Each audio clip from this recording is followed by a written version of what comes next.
Bismillahirrahmanirrahim. Wal 'ashr. Innal insana lafi khusr illa alladhina amanu wa 'amilus salihati wa tawasaw bil haqq wa tawasaw bis sabr.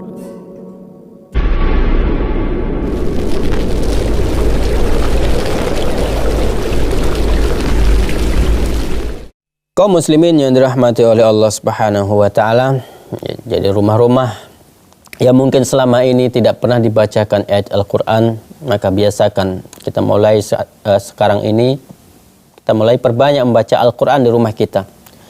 Jangan kita jadikan ya rumah kita ini seperti kuburan yang tidak pernah kita bacakan ayat Al-Qur'an.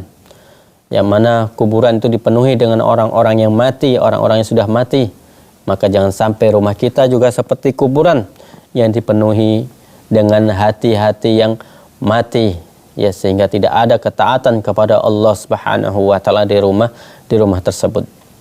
Ya, tentunya akan ada perbedaan. Ya, ketika sebelumnya rumah tersebut jarang kita bacakan Al-Qur'an, kemudian kita mulai membacanya, ya kita pasti akan ada perubahan tersendiri di rumah tersebut, akan ada perbedaan ya di rumah tersebut. Silahkan dicoba, dipraktekkan ya di rumah kita semua. Ya, semoga Allah Subhanahu wa taala menurunkan rahmatnya kepada kita karena kita membaca Al-Qur'an. Ya. Tidak ada alasan kita untuk tidak membaca Al-Qur'an. Sibuk Ustaz, naudzubillah min dzalik, sibuk alasannya. Padahal Nabi sallallahu alaihi wasallam ya adalah seorang nabi, seorang pemimpin, ya. Kemudian beliau juga adalah seorang presiden pada masa itu, ya. Nabi Shallallahu Alaihi Wasallam sempat ya untuk membaca Al-Qur'an. Ya. Sebentar saja, tidak usah lama-lama. Ya, satu hari biasakan saja satu halaman. Ya, nanti dalam waktu sebulan, ya ketika kita tidak membaca Al-Qur'an, itu akan terasa ada yang kurang. Ya, ataupun ketika kita tidak membaca Al-Qur'an, ya tentunya hati kita tidak akan menjadi tenang karena kita belum membaca Al-Qur'an. Pasti akan ada perubahan yang kita dapati ya setelah kita membaca Al-Qur'an. Ya, karena pada waktu tersebut hati kita sudah mulai hidup dengan bacaan Al-Qur'an. Ya, hati kita tidak mati lagi ya seperti kuburan. Kaum muslimin yang dirahmati oleh Allah Subhanahu wa taala. Ya. Dan kemudian juga ya dalam hadis yang lain Rasul sallallahu alaihi wasallam menyebutkan berkaitan dengan jin yang menghuni kediaman ataupun di rumah-rumah manusia, ya. Juga disebutkan ya memiliki rumah yang memiliki banyak kamar.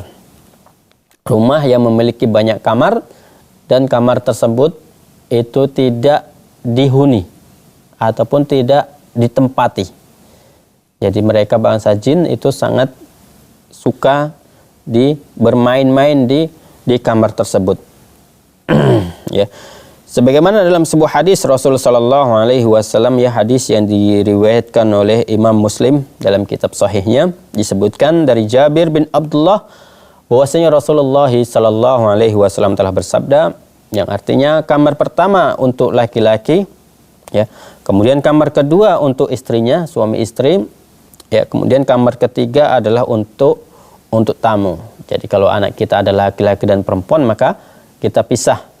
Ya, kemudian ketika memang ada tamu, ya kita sesuaikan saja tamunya mau diletakkan di kamar yang mana. Dan kemudian kamar yang keempat itu adalah untuk syaitan. Ya, kamar keempat yang di sini dimaksud adalah kalau kamar tersebut memang tidak pernah ditempati sama sekali. Ya, maksud dari hadis ini adalah kamar-kamar kosong yang berada dalam sebuah itu menjadi tempat yang disukai oleh jin dan kawanannya. Terlebih lagi jika kamar tersebut kosong sama sekali dalam artian tidak pernah ditinggali ataupun tidak pernah dipakai untuk melakukan aktivitas apapun. Ya, jadi kamar tersebut memang tidak pernah dipakai baik untuk tidur, baik untuk tamu. Ya, itu tidak pernah dipakai. Situ mereka bangsa jin sangat senang di kamar tersebut, bermain-main mereka di kamar tersebut. Makanya jangan heran kalau ada kamar kosong, kemudian ada suara-suara aneh. Ya, ada suara ketawa-ketawa, ada suara anak bayi nangis, nggak usah heran. Ya, ini adalah jin ini suka bermain di kamar kosong. Ya, kalau yang kamar yang kosong saja ya, jangankan kamar yang kosong seperti itu, yang jarang ditempati ataupun yang jarang digunakan untuk aktivitas-aktivitas ya, untuk tidur dan lain sebagainya. Ya, kamar yang sering kita gunakan saja, ya, kamar yang sering kita gunakan untuk aktivitas, yang sering kita gunakan untuk tidur dan lain sebagainya, itu juga jin terkadang bermain ya di kamar kita tersebut. Di kamar yang sering kita pakai tersebut, ya, apalagi kamar yang tidak pernah digunakan untuk aktivitas apapun.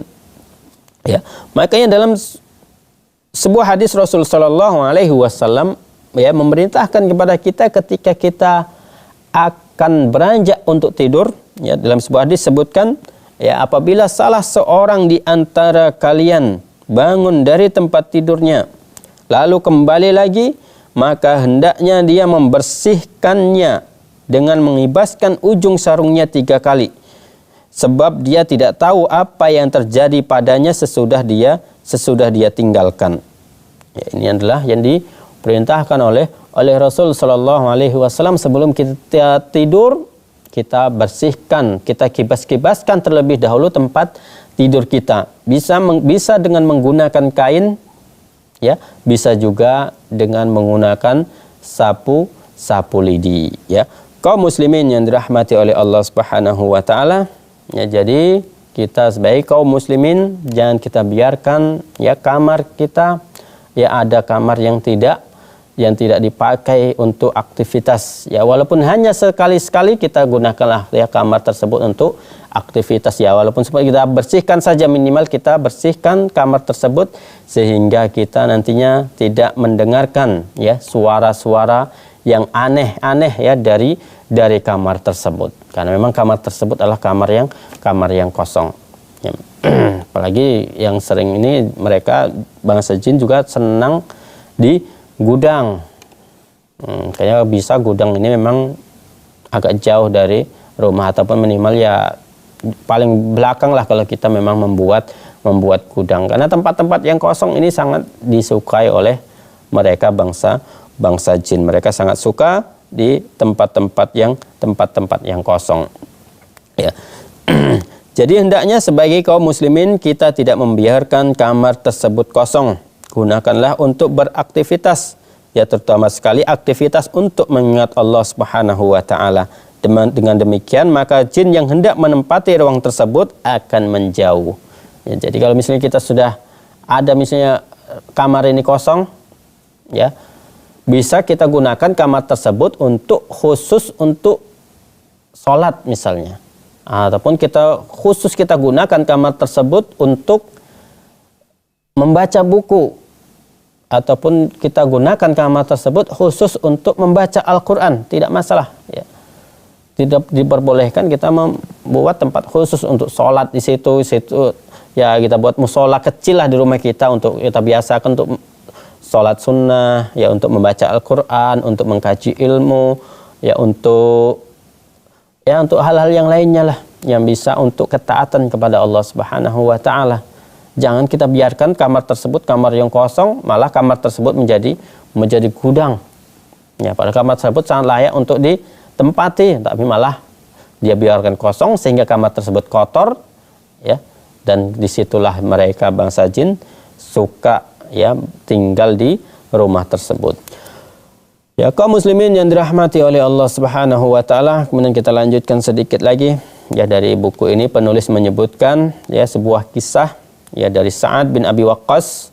Ia berkata, ketika aku sedang berada jauh dari rumahku, tiba-tiba saja utusan istriku datang menemuiku. Ia berkata, penuhilah panggilan fulanah, aku tidak segera mengindahkannya. Kemudian aku pun masuk ke rumahku seraya berkata, ada apa? Istriku menjawab, ular ini, sambil menunjuk ke seekor seekor ular. Pernah aku lihat di padang pasir saat aku sedang sendirian di sana. Jadi ular yang ada di rumahnya ini pernah dia lihat ketika dia berada di padang pasir. Setelah sekian lama aku tidak melihatnya, ya sampai aku melihatnya lagi saat ini. Jadi dia sudah lama tidak melihat ular itu di padang pasir, tapi tiba-tiba sudah ada di rumahnya. Dan ular itu adalah ular yang sama yang aku lihat dahulu. Aku mengenalinya dari matanya. Jadi Sa'ad bin Abi Waqqas mengenali ular tersebut itu dari matanya. Jadi dia tanda dengan ular tersebut. Kemudian Tolha melanjutkan, lalu saat menyampaikan pernyataannya yang di awal dengan pujian dan sanjungan kepada Allah Subhanahu wa taala, lalu berkata, kamu telah menggangguku. Aku bersumpah kepadamu dengan nama Allah, jika aku melihatmu lagi setelah ini, aku akan membunuhmu. Ininya dikatakan oleh Sa'ad bin Abi Waqqas kepada ular tersebut. Jadi ketika ada ular di rumah kita beri peringatan terlebih dahulu kepada ular tersebut. Ya, kemudian usai Sa'ad berkata demikian, ular tersebut pun merayap keluar dari rumah dengan cepat dan pada akhirnya keluar dari pintu halaman. Jadi ketika ada ular kita beri peringatan, kalau dia memang dari golongan bangsa jin, ular tersebut akan langsung keluar karena dia paham dengan bahasa manusia. Tapi kalau ular tersebut itulah ular biasa, maka mereka tidak akan keluar. Maka yang seperti ini harus langsung kita pukul ataupun langsung kita bunuh. Kaum muslimin yang dirahmati oleh Allah Subhanahu wa taala, demikian apa yang kita sampaikan di kesempatan kali ini. Semoga dapat bermanfaat untuk kita semua, dan bagi kaum muslimin yang memiliki pertanyaan bisa melayangkan pertanyaan Anda semuanya melalui nomor yang tertera di layar kaca Anda semuanya. Dan kita tutup pembahasan kita dengan doa kafaratul majlis. Subhanakallahumma bihamdika asyhadu an la ilaha illa anta astaghfiruka wa atubu ilaik. Wassalamualaikum warahmatullahi wabarakatuh.